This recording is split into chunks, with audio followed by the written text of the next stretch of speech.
Éphèse fut la première église dans Apocalypse chapitre 2, lorsque le prophète Jean va recevoir les messages du Seigneur.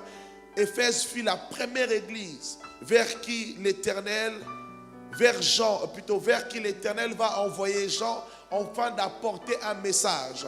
Il va envoyer Jean vers d'abord l'église d'Éphèse. Pourquoi? Parce que cette église n'était pas comme les autres églises. Dieu appelle cette église chandelier. Chandelier.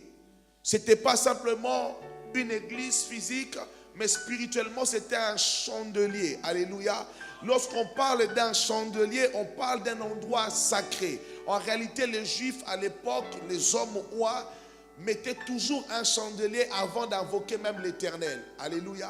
Dans 2 Rois chapitre 4, lorsqu'on parle du prophète Élisée, la Bible déclare qu'il y avait une femme sunamite qui était riche, prospère. Et cette femme qui voyait l'homme de Dieu venir dans leur ville, un jour cette femme va dire: non, écoute mon mari, il serait bien qu'on puisse aménager une chambre haute dans notre maison, qu'on place un lit, qu'on place une table et qu'on place un chandelier, afin que cet homme de Dieu qui vient souvent dans notre ville ne dorme pas à l'hôtel, mais qu'il vienne dormir dans notre maison, dans cette chambre haute. Alléluia. Comprenez que la femme va mettre un lit, va mettre une table, mais il va surtout mettre un chandelier. Pourquoi? Parce qu'il savait, pour invoquer l'Éternel, il fallait automatiquement placer un chandelier. Est-ce que tu es avec moi? Lorsque dans le livre de Samuel, pour la première fois, Samuel qui dormait dans le temple va écouter la parole de Dieu, la Bible dit que la lampe de l'Éternel n'était pas éteinte. Alléluia. La lampe de l'Éternel n'était pas éteinte. Lorsqu'on parle de la lampe de l'Éternel, on parle du chandelier. Si le chandelier était éteint, alors la parole de Dieu n'allait pas arriver vers les oreilles du prophète Samuel. Donc là où il y a le chandelier, il y a la présence de Dieu. Là où il y a le chandelier, c'est un endroit choisi par Dieu. Là où il y a le chandelier, il y a une porte du surnaturel. Est-ce que tu es avec moi? Il envoie le prophète Jean, mais il commence d'abord par l'église d'Éphèse. L'église d'Éphèse était une église stratégique spirituellement. Alléluia. L'église d'Éphèse était un chandelier spirituel. Toutes les églises n'avaient pas de chandeliers. Est-ce que tu es avec moi? Toutes les églises n'avaient pas les chandeliers. Mais l'église d'Éphèse était un chandelier, alléluia, qui était comme une porte du surnaturel pour alimenter toutes les églises aux alentours. C'était comme un QG spirituel. Alléluia. Une église dans laquelle Paul s'est investi. Et lorsque nous lisons la parole de Dieu, ce qui m'a marqué, la Bible dit que dans cette église, dans cette ville, une fois que Paul a commencé à enseigner le surnaturel, lorsqu'on parle du surnaturel, c'est le Saint-Esprit. Une fois que Paul a commencé à enseigner à cette église de 12 personnes, comment était le Saint-Esprit? Il y avait un Saint-Esprit. Automatiquement, le surnaturel a commencé à se produire. Ils vont recevoir le baptême. La Bible dit que ces hommes ont commencé à parler en langue, à prophétiser, et toute la ville a été bouleversée par le message de l'évangile. La Bible déclare que Paul va prêcher plus de 2 ans dans cette église, tous les jours. Il prêchait tous les jours, pendant 2 ans, tous les jours, il prêchait la parole de Dieu. Mais la Bible déclare qu'au-delà de la prédication, l'Éternel opérait des miracles. La Bible ne s'arrête pas là. La Bible ne dit pas que l'Éternel opérait simplement des miracles au travers des mains de Paul, mais la Bible dit que l'Éternel opérait des miracles extraordinaires. C'est différent. Parce qu'en soi déjà le miracle est surnaturel. Le miracle est impressionnant. Alléluia. Le miracle est waouh. Mais la Bible dit que dans cette église, pendant que Paul prêchait tous les jours, l'Éternel Dieu opérer des miracles extraordinaires. Cela veut dire que c'est une deuxième dimension, un autre niveau de miracle.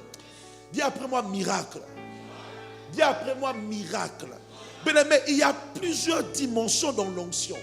Ce n'est pas la première fois qu'on parle de Paul comme une personne par qui Dieu passe pour opérer des miracles. Mais dans l'église d'Éphèse, dans Actes chapitre 19, on dit que Dieu opérait des miracles extraordinaires. Oh, donne-moi un amen. Vous savez pourquoi Dieu opérait des miracles extraordinaires? Parce que dans cette ville, il y avait des personnes qui opéraient aussi des miracles.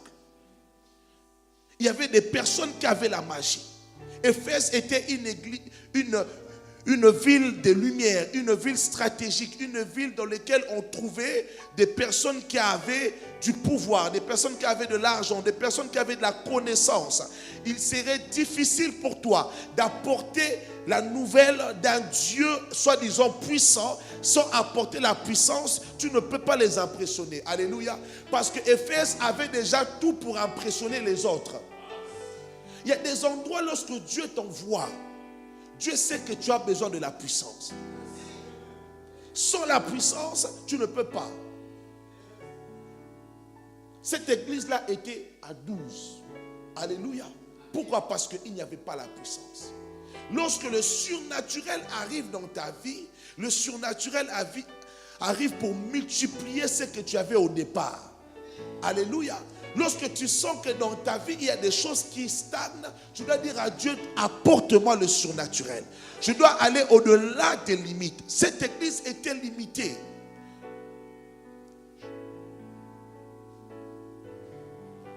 Au jour d'aujourd'hui, je peux le dire, l'église, on est limité. Alléluia. Au jour d'aujourd'hui, dans le temps dans lequel on vit, où la technologie a atteint un niveau extraordinaire. On prévoit même des sorties de téléphones, de voitures d'ici 5-10 ans qui vont voler, qui vont faire ceci et cela. Il est difficile pour toi de convaincre quelqu'un que Dieu existe sans lui démontrer son existence. Parce que cette génération est déjà émerveillée par tout ce qui est technologique, alléluia, tout ce qui touche un peu le surnaturel. Pour que tu le parles de ton Jésus et que la personne accepte, tu dois le montrer au-delà de ce qu'ils ont. Paul était venu avec quelque chose de supérieur. Dis après moi quelque chose de supérieur. À Éphèse, Dieu ne pouvait pas simplement accomplir les miracles qu'il avait fait avec Pierre, des miracles qu'il avait fait avec Jean, alléluia. À Éphèse, Dieu ne pouvait pas accomplir des miracles ordinaires, des miracles qu'on entendait ailleurs. À Éphèse, Dieu savait qu'il fallait accomplir des miracles extraordinaires. Ça veut dire qu'une dimension où personne ne peut atteindre, même si vous réunissez tous les magiciens du pays, c'est que Dieu a fait ces jours-là, aucun magicien ne peut l'accomplir. Alléluia. Des miracles extraordinaires. Bien aimé, lorsque la Bible parle des miracles extraordinaires, bien aimé dans le Seigneur, l'extraordinaire dans cette Bible, dans cette histoire, on ne définit pas ce que Paul faisait, mais croyez-moi que ce qu'il faisait, si tu n'as pas la foi en Jésus-Christ, tu peux dire que non, celui-là, c'est un magicien. La foi de l'église d'Éphèse et l'amour de l'église d'Éphèse envers Dieu était basé sur le surnaturel. Apocalypse chapitre 2, lorsque vous écoutez Jean écrire et parler à l'église d'Éphèse, c'est que le Seigneur lui disait concernant l'église d'Éphèse, lorsque vous lisez, tu te dis, mais qu'est-ce que Dieu reproche à cette église? Parce qu'en réalité, Dieu dit que vous êtes persévérants. Vous avez surmonté toutes les épreuves. Vous êtes, écoutez, prenez la parole de Dieu. Chapitre 2. Lorsque vous lisez, tu te dis, mais qu'est-ce que Dieu reproche au juste à cette église? Parce que cette église, elle est parfaite pour moi.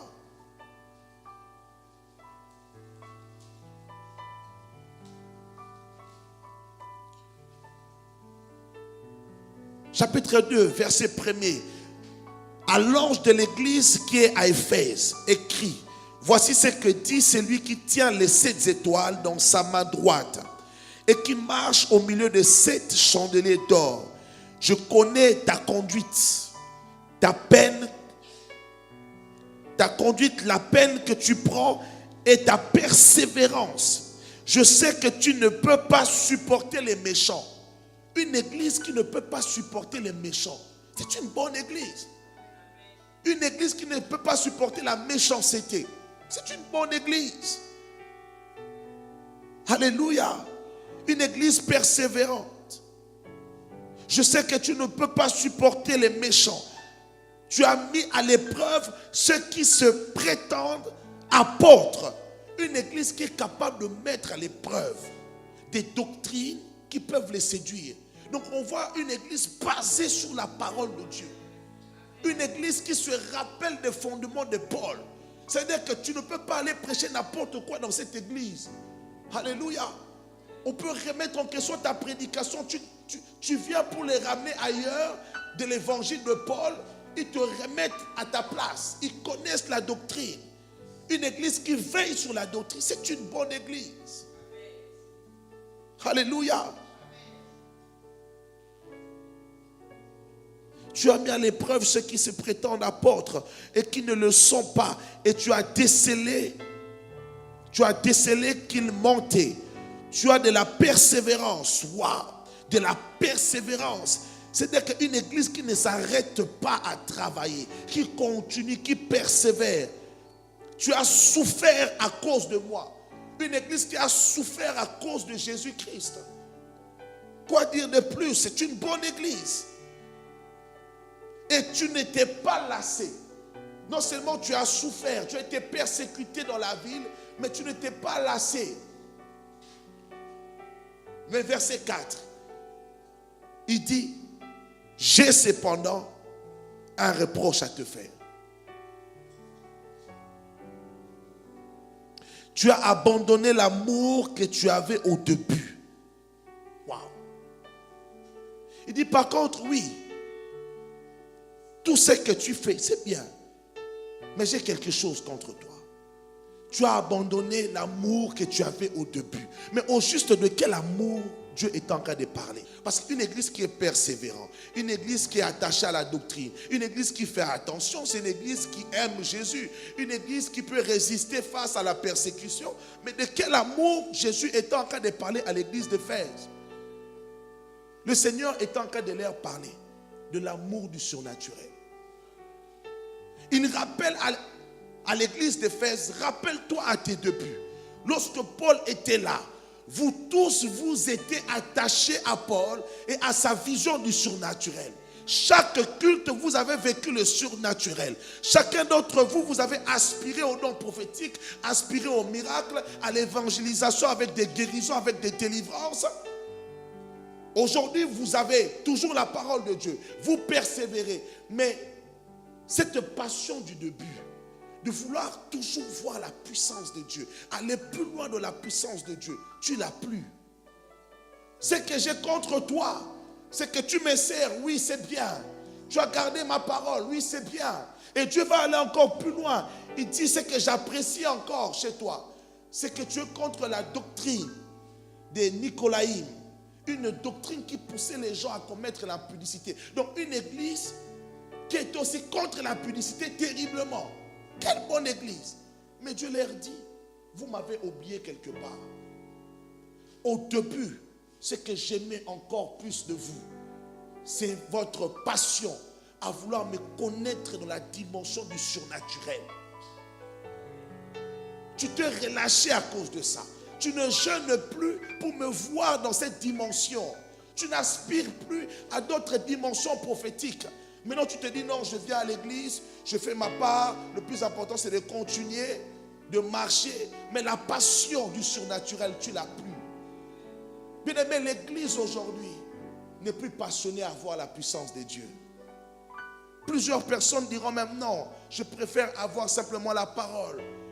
Être le pasteur d'une église calme. Je ne veux pas rentrer dans les histoires de délivrance. Je ne veux pas rentrer dans les histoires des miracles. Ça va m'attirer les problèmes. Alléluia. Mais cependant, c'était dans ça surtout aussi où l'église d'Éphèse était attendue par Dieu. Dieu voulait qu'il garde cette passion du départ. Parce qu'à Éphèse, Dieu voulait qu'une seule chose, démontrer encore et encore et encore sa puissance.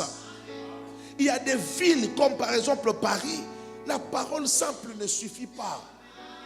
Vous êtes dans une ville de francs-maçons, des personnes qui sont capables de sortir d'ici, disparaître et apparaître de l'autre côté. Qu'est-ce que tu le diras? Les versets bibliques, eux-mêmes lisent la Bible. Ils connaissent la Bible même plus que toi. Qu'est-ce que tu vas les... Ces gens-là ont l'argent, la technologie, la science, la tour Eiffel, Louvre. Qu'est-ce que tu veux faire? Ce n'est pas quelques versets qui vont les impressionner. Ce qui va les impressionner, c'est de voir la puissance de ton Dieu dépasser la puissance de leur Dieu. Alors, donne-moi un amen. Pour établir un chandelier dans la ville d'Éphèse, il fallait maintenir l'église dans la dimension du surnaturel. Où même si Paul meurt, même si Paul part, mais l'église continue à cultiver toujours et après, jour après jour, rechercher à voir la puissance de Dieu dans une autre dimension, encore et encore et encore. Ne jamais être rassasié de la puissance de Dieu. Alléluia. Ne jamais être rassasié de l'onction. Aujourd'hui, c'est bien, tu as prié pour quelqu'un, la personne est guérie, mais ne sois pas rassasié, continue. Seigneur, je veux encore découvrir, je veux encore aller plus loin. C'est que Dieu voulait, c'est de le voir dans cet amour, de connaître Dieu dans sa puissance. C'est que je contre toi, Éphèse, c'est que l'amour du premier jour là, tu l'as oublié. L'église a grandi, tout va bien, certes, mais moi, Dieu, je n'ai pas encore dit mon dernier mot. Les miracles que vous avez acclamés hier, c'est petit. Je veux encore faire plus que ça, mais tu n'es plus passionné, Éphèse. Tu n'es plus passionné, tu ne rêves plus du surnaturel. Moi, je veux encore faire des choses extraordinaires, mais toi, tu me dis, Dieu, arrête-toi là. On a beaucoup de problèmes comme ça. Le surnaturel m'attire des problèmes. Laisse-moi te dire, ça t'attire des problèmes, mais ça n'attire pas les problèmes vers Dieu. Alléluia. Dieu n'a pas de problème face à ça. Tu seras combattu pour le surnaturel. Mais à un certain moment, les gens vont t'accepter. Dans la ville d'Éphèse, à un certain moment, les gens ont accepté Jésus. La Bible dit que les magiciens venaient avec les livres de magie. Ils ont dit non, nous avons des incantations. À Éphèse, nous sommes connus comme les adorateurs de Diane. Ici, nous avons établi le temple de Diane. Même les Romains viennent adorer notre déesse. Cette déesse qui est connue ici. Nos livres sont connus, mais toi, ce que tu fais, jamais on a vu ça. Oh, est-ce que je parle à quelqu'un? Peut-être ce message n'est pas pour tout le monde. Je parle à une personne qui a soif de révéler à sa génération qui est le Dieu de la Bible. Je parle à une personne qui s'est dit, je suis persuadé que Dieu n'a pas dit son dernier mot. Nous avons vu des miracles, mais nous n'avons pas encore vu des miracles extraordinaires. C'est ce que le diable vient voler en nous. Pendant qu'on pense qu'on est encore bon, mais le diable a déjà pris cette passion en toi. Parce que la seule chose qu'il redoute, c'est le surnaturel. Le diable peut te laisser prêcher l'évangile. Lui-même, c'est un grand prédicateur. Papa, s'il rentre ici, il prend le micro, il prêchera mieux que toi et moi. Quelqu'un qui a prêché Jésus. Dans le désert, le diable a dit, dans la Bible, dans les Écritures, Dieu a dit, si tu sautes, il enverra ses anges. C'est la Bible. Convertis cette pierre en pain. Car Dieu a dit. Le diable connaît la parole de Dieu. Alléluia. Mais ce qui l'impressionne, c'est le surnaturel. Parce que lorsque tu rentres dans cette dimension, tu établis Dieu sur la terre. Alléluia. Donc Dieu quitte les cieux, son royaume est établi sur la terre. Et à partir de là, personne sur la terre ne peut remettre en question que tu as appelé de Dieu. Touche ton voisin, dis-lui, sois passionné du surnaturel. Dieu n'a pas encore dit son dernier mot. Dis-lui, sois passionné. Des choses extraordinaires, des miracles extraordinaires se faisaient par les mains de Paul. Dis à ton voisin que tes mains deviennent extraordinaires. Oh, dis-lui que tes mains deviennent extraordinaires. Que Dieu passe par tes mains. Bien-aimé, je ne sais pas ce que Paul faisait, mais il était impressionnant. Pas une fois, tous les jours. Chaque prédication. Alléluia. Lorsque Dieu oint tes mains, tous les jours où tu prêcheras l'évangile, il y a un signe et prodige qui se manifestera au travers de tes mains. Est-ce que tu es avec moi? Est-ce que l'église d'Éphèse est là? Est-ce que l'église d'Éphèse est là? Y a-t-il quelqu'un qui veut revenir comme au premier temps? Être passionné, amoureux de Dieu, mais dans sa dimension de puissance. Lorsque tu te réveilles le matin, tu dis, Seigneur, qu'est-ce que tu peux faire? Lorsque tu te couches, tu pries avant de te coucher, tu dis, oh Dieu, je veux que cette nuit, tu prépares un surnaturel, tu prépares un miracle. J'aimerais produire ce miracle-là. Seigneur Dieu, je veux voir quelque chose. Tu arrives le lundi, tu dis, Seigneur, avant dimanche, je dois expérimenter ta puissance.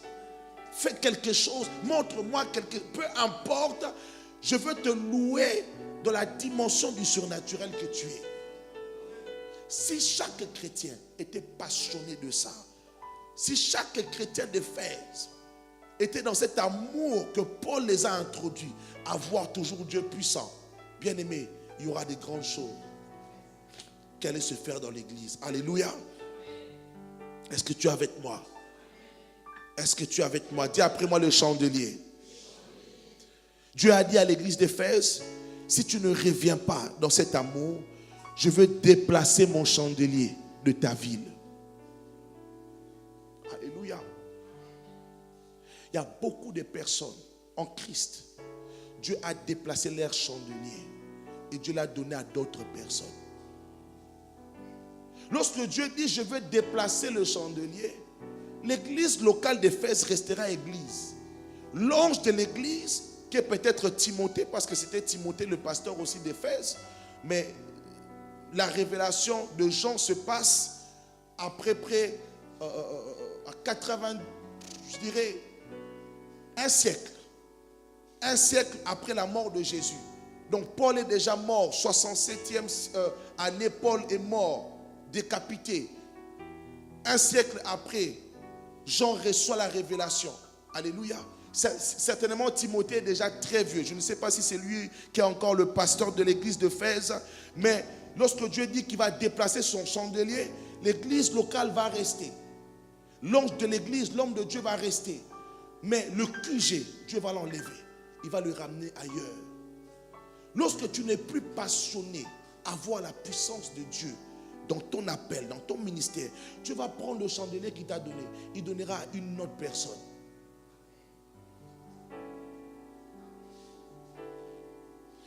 Il y a une chose que Dieu déteste lorsque tu les ralentis. Dieu est un Dieu qui est dans le mouvement. Alléluia.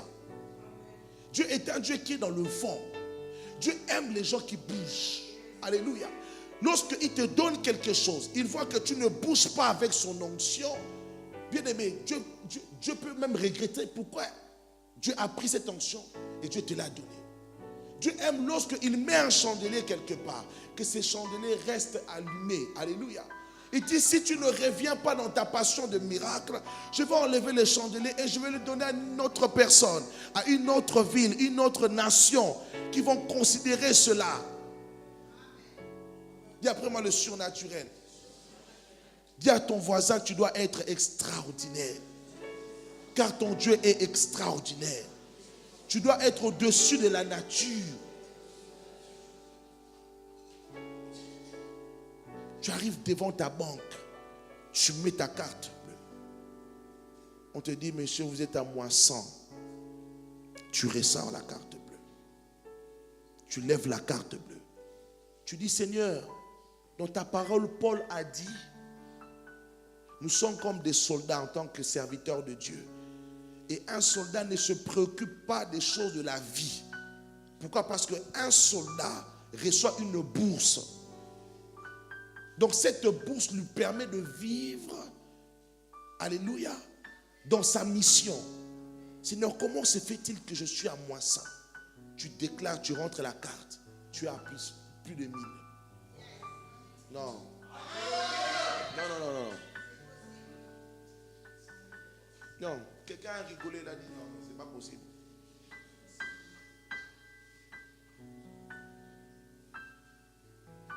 Si tu rentres dans le surnaturel, tu ne vis plus dans le naturel. Le surnaturel, c'est le monde de la foi. Alléluia. Tu ne crois plus à ce que la réalité physique te montre. Toi, tu crois à la parole de Dieu. Donc, tu rentres la carte, tu dis, je ne peux pas être à moins 100. Je suis ministre de Dieu. Mais un jour, j'étais fauché. J'ai dit, Seigneur, non. Bien-aimé, j'ai prié Dieu comme je n'ai jamais prié cette nuit-là. J'ai dit, Seigneur, tu ne peux pas m'appeler et je manque de 10 euros. C'est pas possible. Ou tu m'as appelé, ou tu m'as mandaté. Alors si c'est le cas, tu dois me donner ma bourse. Bien-aimé, des fois, je récupère de l'argent dans mes poches. C'est-à-dire que c'est devenu comme un jeu. Lorsque ma femme cherche de l'argent, je dis, fouille dans mes poches, fouille dans mes sacs. J'ai de l'argent qui sort de partout. Je sors là, argent. Je sors ici, argent.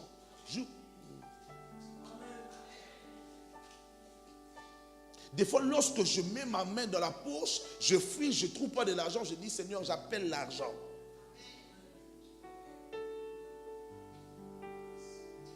Et après quelques heures, quelqu'un m'appelle, me dit, pasteur, je vais te donner de l'argent. Si tu es un pasteur qui demande l'argent aux gens, tu n'es pas appelé. Tout le temps, tu demandes, tu appelles. Hey, alors, vraiment, maman salle de refou, maman Chantal, maman Chantal. Bon, ça la cotisation des mamans, hein, cotisation. Moi, j'ai vu des hommes de Dieu. Le culte se termine. L'homme de Dieu dit, aujourd'hui, la personne va sortir. Parce que salle autre, au foot à mon ennemi. Au foot à mon ennemi.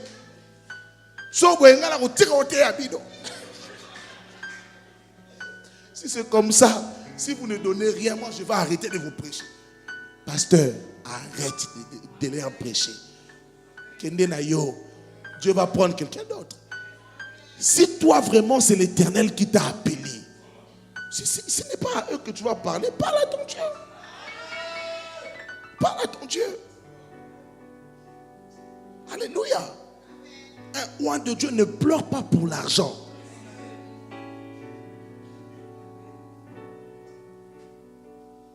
Depuis qu'on a commencé l'église, ça fait bientôt 4 ans, on n'a jamais eu de problème à payer notre loyer. Jamais. Jamais. Alléluia. Même lorsque je vous demande que ce dimanche, on va faire un panier supplémentaire pour le loyer. Je ne vous le demande pas parce qu'on a vraiment un grand problème à payer le loyer. Non. Non, non, non. Je vous dis la vérité. Non.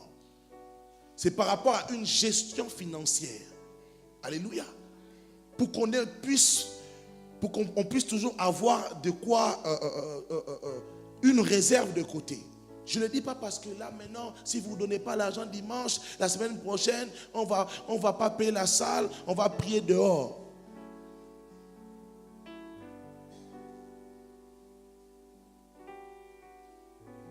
Un jour, j'ai dit à un ami pasteur, l'œuvre là, c'est à toi ou c'est à Dieu? Ou c'est à Dieu. Et si tu n'arrives pas à payer, Kanganayo, rentre chez toi. C'est pas ton affaire, c'est lui-même, c'est son business à lui. Les jours où on ne paiera plus, hein, papa, je ne pleurerai pas. J'ai dit, Seigneur, ça veut dire que tu veux qu'on arrête? Oh, gloire à Dieu, j'enfile mon costume, je rentre chez moi.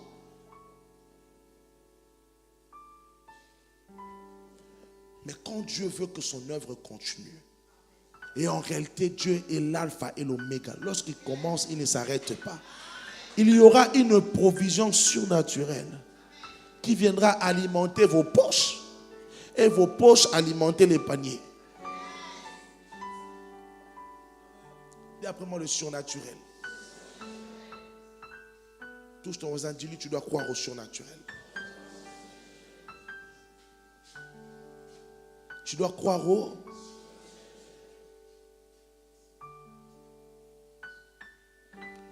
Un enfant de Dieu qui a atteint la dimension du surnaturel, le naturel ne peut pas lui dire non. Non. La Bible dit, l'inférieur est béni par le supérieur. Lorsque tu rentres dans la dimension du surnaturel, le naturel ne peut pas te dire non. Ça veut dire que tu dis montagne, déplace-toi. Et la montagne te dit non. Non, c'est pas possible. Cancer, sors. Le cancer te dit, le cancer est dans le naturel. Dans la chair. Toi, tu es dans le surnaturel. Le problème est que souvent ceux qui sont dans le surnaturel, toi et moi en Jésus-Christ, au lieu de commander les choses, on veut négocier avec les choses. Le surnaturel ne négocie pas. Il donne des ordres et le naturel exécute automatiquement. Lorsque tu es dans le surnaturel, tu te positionnes dans la supériorité. Tu reçois vraiment une facture. On dit, monsieur, ça fait 6 mois que vous n'avez pas payé le loyer, on va vous chasser de la maison. Là. Tu prends une feuille blanche, tu écris à Aximo ou bien Logement de France, je ne sais pas comment on appelle ça. Tu écris, bonjour monsieur, j'ai bien pris note de votre courrier et que oui, effectivement, nous n'avons pas payé. D'ici 3 jours, vous allez recevoir un virement de la totalité du montant. Voilà, merci. Tu dis, Seigneur, merci.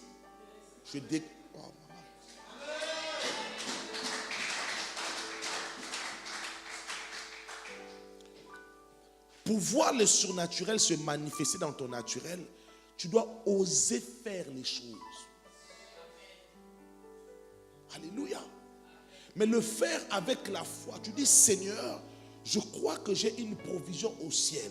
Alors je demande à ce que le compte céleste fasse un virement dans leur compte. J'ai un de mes pères spirituels qui va ouvrir son courrier un bon matin. Il voit un chèque. Un chèque qui vient du Mexique, je pense. Un pays là-bas en Amérique là-bas. Un chèque de plus de 25 000 ou 30 000.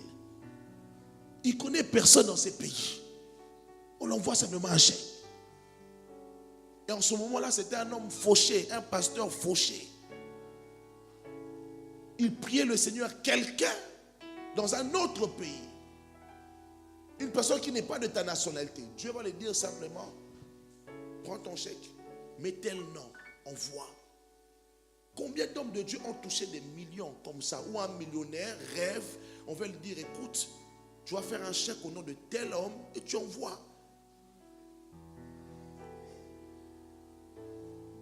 Un homme qui est dans le surnaturel a les provisions qui peuvent affecter, dominer sur l'air naturel, peu importe le naturel en question. Oh, donne-moi un amen. Avant de venir ici, là, je vous dis, ma gorge me faisait mal. J'ai dit, Seigneur, comment je veux faire? Je ne peux pas venir. À un moment donné, Dieu m'a dit, mais comment toi tu peux dire que tu ne peux pas venir? Comment tu vas faire? Ça, ce n'est pas le langage d'un Dieu. Tu es dans le surnaturel. Lève-toi, bouge, et le surnaturel va venir en toi. Et pendant que j'enseigne, au fur et à mesure, ma gorge s'ouvre.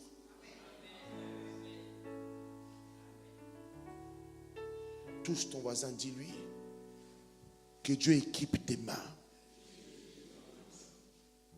Dis-lui, arrête d'avoir peur du naturel et foi au surnaturel.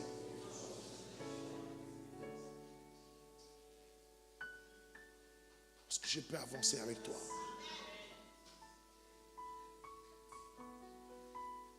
Oh, donne-moi un amen.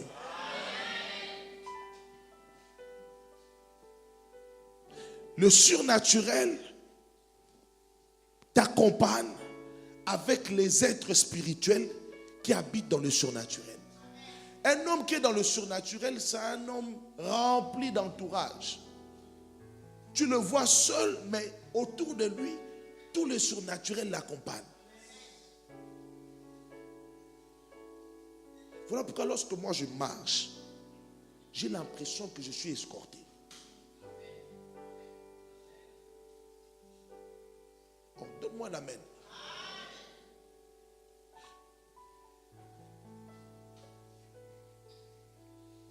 C'est-à-dire que tu peux être grand comme ça, 3 mètres. Alléluia. Pour moi, c'est comme si tu es petit. Pas dans l'orgueil, hein, parce que je respecte tout le monde. Tu es petit dans la dimension où pour moi, je me sens tellement intouchable que peu importe l'armée qui est devant moi, je crois que ceux qui sont avec moi sont plus nombreux. Un homme qui est dans le surnaturel n'a plus peur. Alléluia. Parce que rien de naturel peut t'atteindre. Est-ce qu'on peut acclamer le Seigneur?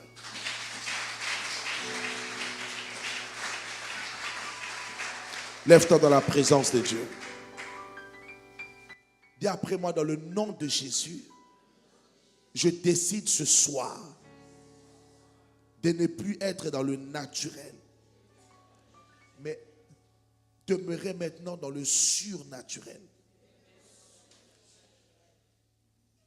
Je décide maintenant de ne plus être influencé par le naturel, mais être influencé par le surnaturel. Je décide ce soir de comprendre que ma vie ne dépend pas du naturel,